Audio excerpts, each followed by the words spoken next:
Voilà, poulet riche. Boutique bijoux d'or Mossi Elengi. Boutique bijoux d'or Mossi Elengi. Voilà, poulet riche. Boutique bijoux d'or Mossi Elengi. Oui, maman bijou la saraba recette, maman bijou lobi ande makambo. Zo zela nini pour nous s'abonner. Kanga mte mate s'abonner. S'abonner nokyo ko rater. Maman bijou lobi faut soutenir moto. Hein? S'abonner na Bidor TV pour rater. Bonjour, bonjour, bonsoir na mutu nyonso oya kolanda recette na ngala mkola lelo.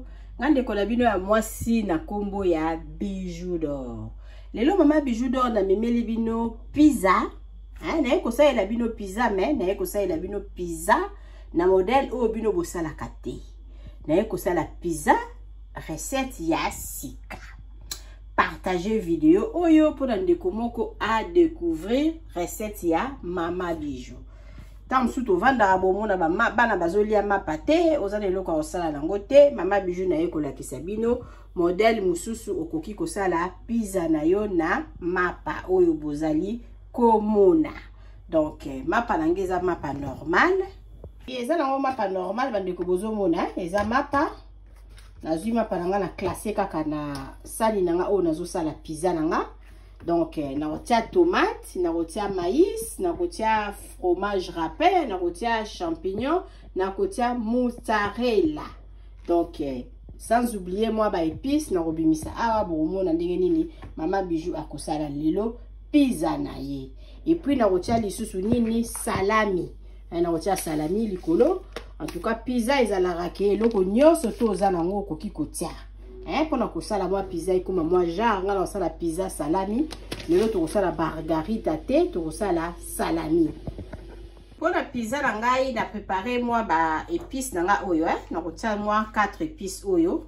Donc épices nyonso to osepela okoki kotia eza nango vraiment na problème te mais nga na poni moi 4 épices oyo nde lazolinga sikoyo kotia na kotia yango na recette na ngai. To banda recette na biso mama bijou lobi biso tozali na auberge na biso o eza na matonge na Iribu A37 olingo kele na yo konje na kin mama bijou lobi adresse ezala kaka moko toza na ba chambre simple o ya $15 toza na chambre salon cuisine ezala ka toza nango moko ya $35 toza nango pe moko ya $40.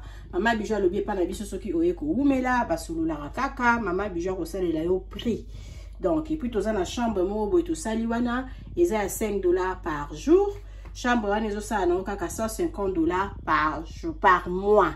Donc na kati ya chambre na biso toza ka na lit, ventilateur, télévision, toilette eza mopandi, cuisine eza mopandi, soko ki ko vanda na chambre wana okomema eloko te kaka bilamba na yo. Ndenge moko pe ba chambre salon cuisine tozala rappel na biloko nyonso tu na kati ya cuisine na biso. Ndenge moko pe ba chambre simple wana toza na cuisine na biso commun. Mama bijou lobi benga ye osala réservation place na yo okozala jamais déci. Ba chambre na biso o ya $15 par jour.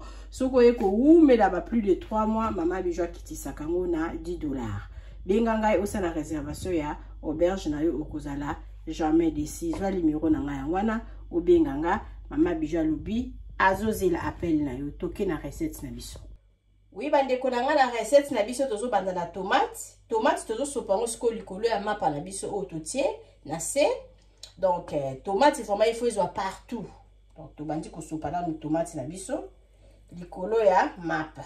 Na olakisa bino ngo bandeko. Tozo tia tomate. Tomate likolo ya mapa na biso.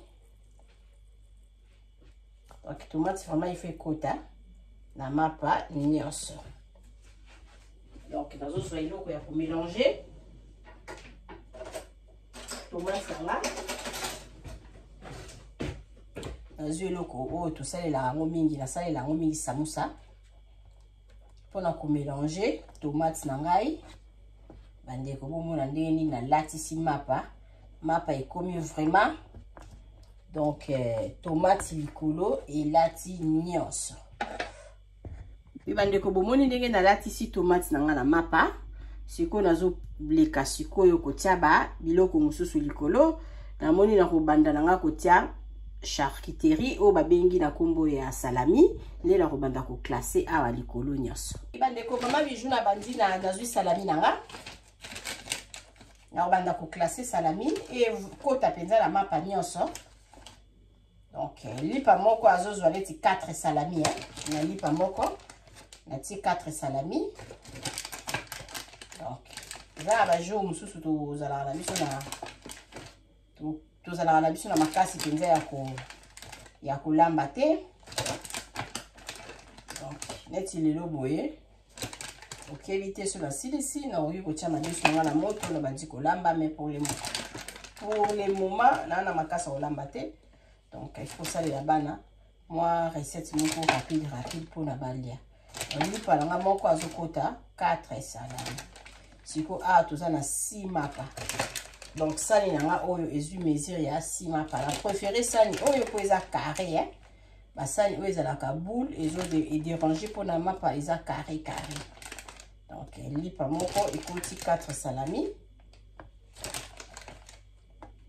C'est ça. Soki poza na ba charcuterie mususu ko kotia, pourquoi pas. Si kotia mapa na salami. Siko mama Bijou na lakisa bino ndenge esali. Bandeko bomoni mapalanga ndenge na classe salami na nga nyonso to kitoko. Siko nazo leka na kotia oyo babengi champignon. Bandeko na nga kade na lobi siko nazo leka na étape ya kotia champignon likolo ya pizza na nga. Na ko classe ngo pe nyonso tout ke ezwa lipa nyonso. Nazo tia siko champignon likolo ya mapalanga. Eza vraiment vite fait. Mama Bijou lobi oui na sala rapé nga moko na sala rapé nini forme oya C. Na sala nga moko peta mususu na farine, mais lelo na préféré ko sala ya mapa. Donc pona ko lakisa ba ndeko nanga.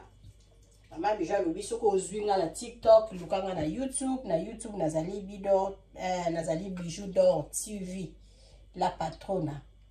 So ipo moninga na YouTube, lukanga na TikTok et ça la bien makasi qui dépêche s'abonner kuna pour la soutenir kaka musala ya Mama Bijou.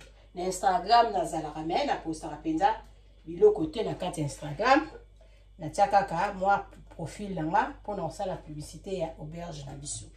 Donc Mama Bijou lobi siko na tie champignon.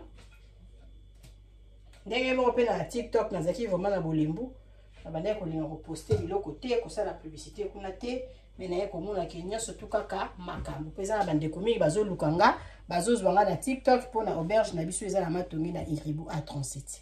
Ndeko nanga bomoni bino moko ndenge champignon elati mapa nyonso siko tozo leka na étape ya kosala kotia maïs likolo. Oui bandeko tokomi siko kotia maïs na biso likolo ya mapa na biso tozo tia siko maïs. Otia maïs likolo awa. Après tu voulais qu'elle tape ya mozzarella. Tati maïs nanga. Likolo nyonso ilati maïs. Donc c'est ça.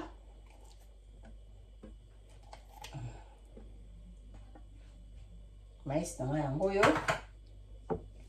Andeko chaque eloko nazo tia nazo lakisa bino ou bien nazo lekana mususu na mozzarella pour la vidéo eleka mulai te. Donc qu'est-ce qu'on a mozzarella après Mama Bijou lakisa bino avant na ya kotia ba épices ou bien nazo lekambala moko na ba épices pour na ko mema vidéo mulai te bandeko na si bozomona na tie susu mozzarella na nga likolo awa siko nazo lekana ba épices avant na tia fromage râpé na bakisi épices au poza na mwa mungwa lokola na tie mungwa te et on a bakisi épices oyo po eza na mwa mungwa mokie. Donc c'est ça. Bandeko na nga épice ka modenge oyo lingi okoki kosala. Nazo luka susu épice moko mo pilipili na tia likolo awa. Nazo la pilipili moko mo na salaki nyom na ye. Atikela kinga pilipili mo na linga ngo makasi. Nazo lekisa ngo likolo awa. Nazo mo weza pika. Na lekisa mo moi likolo po esalaka mwa bajar pizza nanga mpenza eza kitoko bandeko. Atie épice oyo eza mwa pilipili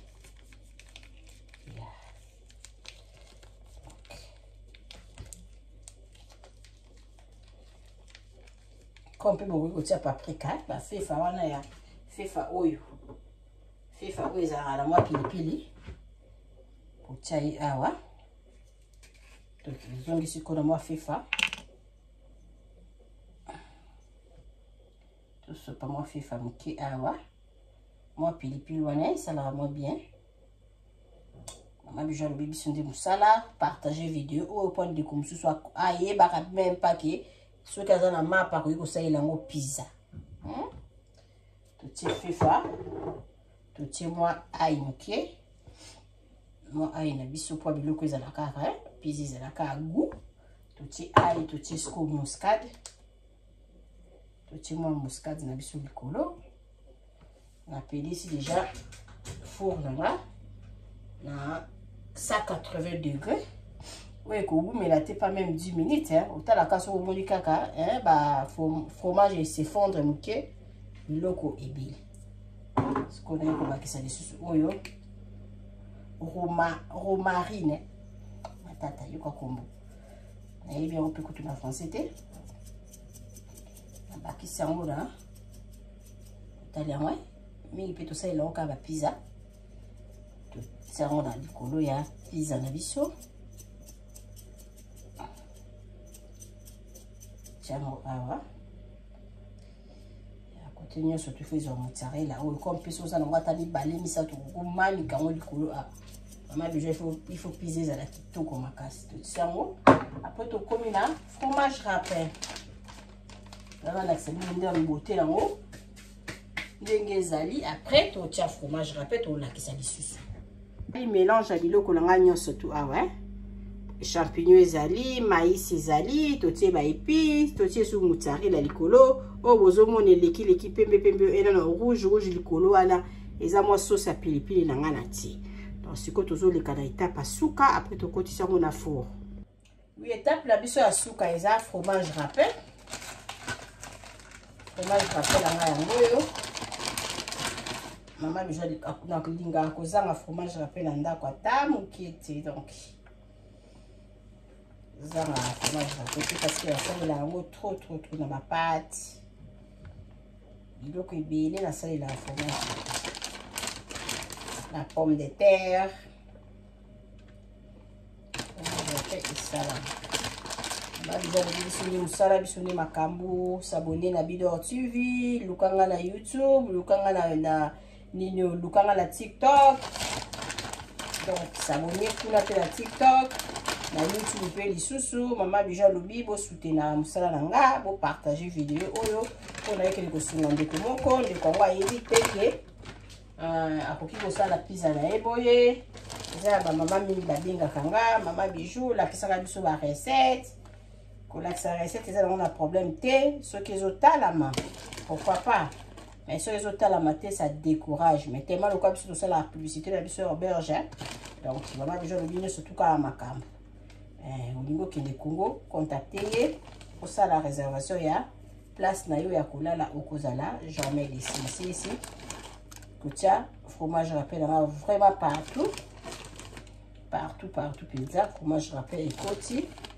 Maman Bijou nazo la kisabino après natia pizza na moto pizza oyo ko umela te soki esili na roya ko lakisa bino ndenge nini ekobima ndikolanga bomoni pizza na biso pizza ya mapa possible mona biloko aboye kana Bidor TV nde makambo pizza laka bomoni ndenge za kitoko siko ezokota na four soki ka ba fromage na biso s'effondre muke ebeli donc tukutani kala mingi te bozalaka toujours na Bidor TV pona ko ratakate yangana il faut ko s'abonner ko finangonga wana ya église pesa biloko nyonso tout partage yango te merci ibande ko nanga bozongo na pizza nanga ndenge za na four donc na bakisa ki moi moi décoration moi ya mukeka ya ba salade pizza nanga yango yo kala mingi te na mingi na bimisa yango ibande ko pizza nanga yango ebeli Maman Bijou na lobi on a qui ko bakisa après na mona ki mo salade mo etikala kiawa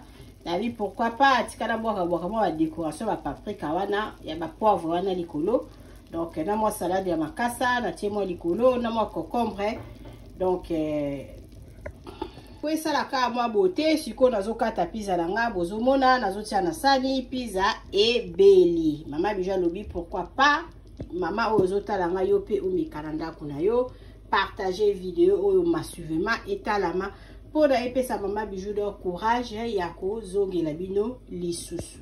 Vous s'abonner na ma page nanga na TikTok tozali na YouTube tozali Mama Bijou alobi partager s'abonner.